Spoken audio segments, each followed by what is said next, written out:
Assalamualaikum warahmatullahi wabarakatuh. Pada kesempatan kali ini, kita akan belajar tentang sejarah Indonesia. Kita akan melanjutkan bab 2, yaitu tentang kehidupan manusia pada masa praaksara. Kali ini, kita akan membahas tentang jenis-jenis manusia purba nih.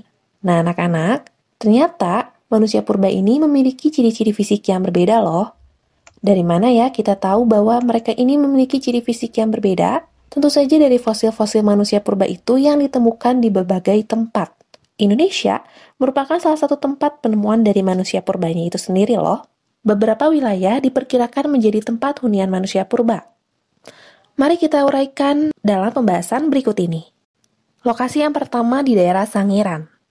Sangiran terletak di Jawa Tengah, di kaki Gunung Lawu, sekitar 15 km dari lembah Sungai Bengawan Solo. Penelitian purbakala di Sangiran dilakukan oleh salah satu peneliti yang bernama von Koenigswald. Pada tahun 1936, berhasil menemukan sekitar 1.000 alat yang terbuat dari batuan kalsedon. Batuan kalsedon ini biasanya digunakan untuk perhiasan. Di sela-sela penelitiannya, seorang penduduk menyerahkan sebuah fosil rahang kanan manusia purba kepada Koenigswald. Ini merupakan temuan pertama fosil manusia purba yang akhirnya diberi kode S1 atau Sangiran 1. Anak-anak, fosil manusia purba ditemukan tidak dengan keadaan utuh loh, tetapi bisa juga ditemukan rahang kanannya terlebih dahulu, atau rahang kirinya terlebih dahulu, ataupun kerangka-kerangka lainnya yang ditemukan secara satu persatu. Hal ini disebabkan karena adanya perubahan kondisi tanah ataupun kondisi iklim. Lokasi yang kedua yaitu di Trinil. Trinil berada di Desa Kawu, Kecamatan Kedunggalar, Kabupaten Ngawi, Jawa Timur. Penelitian manusia purba di Trinil ini dilakukan pertama kali oleh Eugene Du Bois. Eugene Du Bois ini berhasil menemukan gigi geraham, bagian atas tengkorak, dan tulang paha kiri. Sampai akhirnya Eugene Du Bois ini melakukan rekonstruksi terhadap hasil temuannya tersebut dan membentuk sebuah rekonstruksi manusia yang diberi nama yaitu Pithecanthropus erectus atau Homo erectus. Kemudian kita beralih ke dalam lokasi yang ketiga, yaitu di daerah Wajak. Wajak ini merupakan lokasi yang sama dengan Trinil, yaitu di Jawa Timur, tepatnya di daerah Kabupaten Tulung Agung. Salah satu ilmuwan yang menemukan fosil yang bernama Ray Southen, pada tahun 1889, Ray Southen menemukan sebuah fosil tengkorak di daerah ini. Fosil tersebut kemudian diserahkan kepada Eugene Du Bois. Dari fosil yang ditemukan oleh Ray Southen ini, semakin memotivasi Eugene Du Bois untuk menemukan fosil-fosil manusia purba di daerah Jawa. Sampai akhirnya, ia menyusuri kembali tempat Ray Southen menemukan fosil tengkorak manusia di daerah Wajak. Di sekitar tempat itu, akhirnya Du Bois menemukan lagi sisa-sisa fosil reptil dan mamalia, serta menemukan fosil tengkorak manusia, meskipun tidak seutuh temuan Ray Southen. Fosil temuannya dinamakan dengan Homo wajakensis. Di lokasi yang terakhir yaitu di daerah Flores. Penemuan fosil manusia purba di daerah Flores ini dapat dikatakan masih terbilang baru karena dilakukan pada tahun 2003. Penemuan fosil manusia purba ini dilakukan oleh seorang peneliti dari Indonesia yang bernama Raden Panji Sujono dan dibantu dengan tim Australia yang dipimpin oleh Mike Morwood dari Universitas New England. Pada pencariannya di Flores, mereka melakukan penggalian di Gua Liang Bua Flores. Para ilmuwan tersebut akhirnya menemukan fosil manusia purba yang dinamakan Homo floresiensis. Para ilmuwan yang menemukan fosil manusia purba ini menamakan fosil yang mereka temukan sesuai dengan daerah ditemukannya, seperti Homo wajakensis karena ditemukan di daerah Wajak dan Homo floresiensis ditemukan di daerah Flores. Sampai akhirnya fosil-fosil tersebut disusun dan direkonstruksi yang membentuk suatu fosil manusia yang dapat kita pelajari sekarang ini. Fosil-fosil yang ditemukan oleh para ilmuwan tersebut telah menunjukkan bahwa manusia purba memiliki jenis fisik yang berbeda-beda. Jenis-jenis manusia purba itu akhirnya terbagi menjadi 3 macam, yaitu Meganthropus, Pithecanthropus, dan Homo sapiens. Mari kita bahas satu persatu dalam pembahasan berikut ini.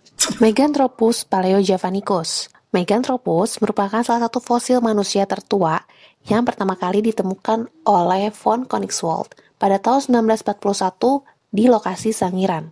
Jika kita melihat dari asal-usul namanya, Mega artinya besar, Anthropus artinya manusia, Paleo artinya tertua, Javanicus artinya Jawa. Jadi jika kita gabungkan, maka Meganthropus paleojavanicus yaitu manusia bertubuh besar paling tua di Pulau Jawa. Meganthropus paleojavanicus ini diperkirakan hidup pada masa 1 sampai dengan 2 juta tahun yang lalu pada masa Paleolitikum atau zaman batu tua. Berdasarkan fosil yang ditemukan, para ahli memperkirakan Meganthropus paleojavanicus ini memiliki ciri-ciri fisik sebagai berikut. Tulang pipi tebal, kening menonjol, terlihat bahwa mulut mereka tampak menonjol sehingga dagunya tidak begitu terlihat. Tubuhnya sangat besar dan tegap, tulang pipinya juga tampak tebal dan tampak sangat dominan. Kemudian, mereka mempunyai otot yang sangat kuat, bentuk hidungnya melebar, tingginya sekitar 2,5 meter, cara berjalannya agak membungkuk, dan tangan yang menyangga tubuh. Pada masa kehidupan Meganthropus paleojavanicus ini, peralatan memasaknya itu masih sangat kasar. Manusia purba berjenis Meganthropus ini, mereka masih memiliki gigi yang homonim, artinya masih memiliki gigi yang seragam karena mereka masih memakan makanan tumbuhan.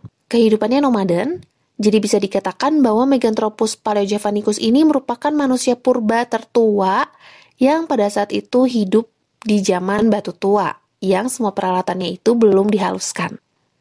Kemudian seiring perkembangan zaman, muncullah jenis manusia purba yang kedua, yaitu Pithecanthropus erectus. Pithecanthropus erectus ini ditemukan di daerah Trinil dan Sangiran. Di wilayah Indonesia, yang paling banyak ditemukan adalah jenis manusia Pithecanthropus. Manusia pada jenis ini hidupnya dengan cara berburu dan mengumpulkan makanan. Mereka tinggal di tempat-tempat terbuka, seperti di gua-gua, dan hidupnya ini berkelompok. Jika kita melihat asal-usul namanya, Pithekos artinya kera, dan Anthropus artinya adalah manusia. Jadi bisa dikatakan bahwa Pithecanthropus ini memiliki arti yaitu manusia kera yang berdiri tegak. Karena adanya perdebatan tentang pemberian nama tersebut, sehingga Pithecanthropus ini diganti menjadi Homo erectus. Homo yang artinya manusia, dan erectus artinya tegak. Sehingga Homo erectus artinya adalah manusia yang berjalan tegak. Ciri-ciri fisik dari Homo erectus ini yang pertama adalah badannya tegap, sama dengan Meganthropus, kemudian hidungnya lebar, dagunya tampak tidak ada karena didominasi oleh mulutnya yang menonjol, berat badannya 80-100 kg, tinggi badannya 160-180 cm, terdapat tonjolan kening pada dahi, volume otaknya sekitar 750 sampai dengan 1000 cc. Dan wajah mereka ini didominasi oleh bagian rahang yang menonjol.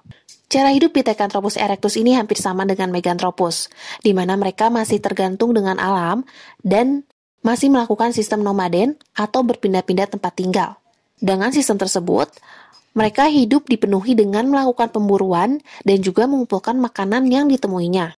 Pengaturan pembagian tugas sudah mulai terbentuk, di mana manusia purba laki-laki dewasa ini ditunjuk untuk berburu hewan di zona mereka tinggal. Sedangkan wanita dan lansia bertugas untuk mengumpulkan makanan dan mengasuh anak-anak mereka. Kemudian kita beralih ke dalam jenis manusia purba yang terakhir, yaitu Homo sapiens. Homo sapiens artinya adalah manusia yang cerdas. Kecerdasan ini dilihat dari kemampuan mereka dalam membuat peralatan sederhana dari batu dan tulang untuk berburu dan mengolah makanan. Evolusi dari manusia yang terakhir ini, kehidupannya sudah mengarah ke dalam kehidupan manusia yang modern. Homo sapiens diperkirakan memiliki ciri-ciri fisik seperti tengkoraknya besar, volume otak diperkirakan 1650 cc, mukanya datar dan lebar, akar hidung yang lebar, bagian mulut menonjol sedikit, dan sudah terlihat adanya dagu, kemudian tinggi badannya sekitar 173 cm.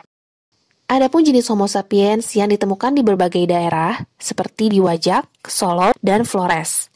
Di mana di Wajak ditemukan jenis manusia purba, yaitu Homo wajakensis. Yang kedua adalah Homo soloensis, ditemukan di daerah Solo, oleh von Koenigswald pada tahun 1931 sampai dengan 1934. Kemudian yang ketiga ditemukan di daerah Flores yang diberi nama yaitu Homo floresiensis pada tahun 2003 oleh ilmuwan dari Australia dan ilmuwan dari Indonesia di Gua Liang Bua. Mereka ini berhasil menemukan jenis manusia purba yang ukurannya ini tidak lebih besar dari anak-anak usia 5 tahun. Homo floresiensis diperkirakan memiliki tinggi badan yaitu 100 cm dan berat badan 30 kg. Menurut tim ilmuwan, akibat adanya seleksi alam, tubuh mereka ini berevolusi menjadi bentuk yang lebih kecil dibandingkan penemuan jenis manusia purba di daerah-daerah sebelumnya. Tetapi Homo floresiensis juga termasuk ke dalam Homo sapiens karena ditemukan berbagai macam jenis peralatan yang sudah dihaluskan seperti yang biasa digunakan oleh Homo erectus. Tetapi, ilmuwan lain juga berpendapat bahwa manusia pada Homo floresiensis ini mengapa berbadan kerdil karena disebabkan mereka terserang sebuah penyakit yang menghambat pertumbuhan mereka. Nah, anak-anak, itu tadi merupakan jenis-jenis manusia purba yang cenderung primitif. Semoga pembelajaran kali ini dapat menambah pengetahuan bagi kita semua ya. Terima kasih atas perhatian kalian. Kita lanjutkan pada video berikutnya. Assalamualaikum warahmatullahi wabarakatuh.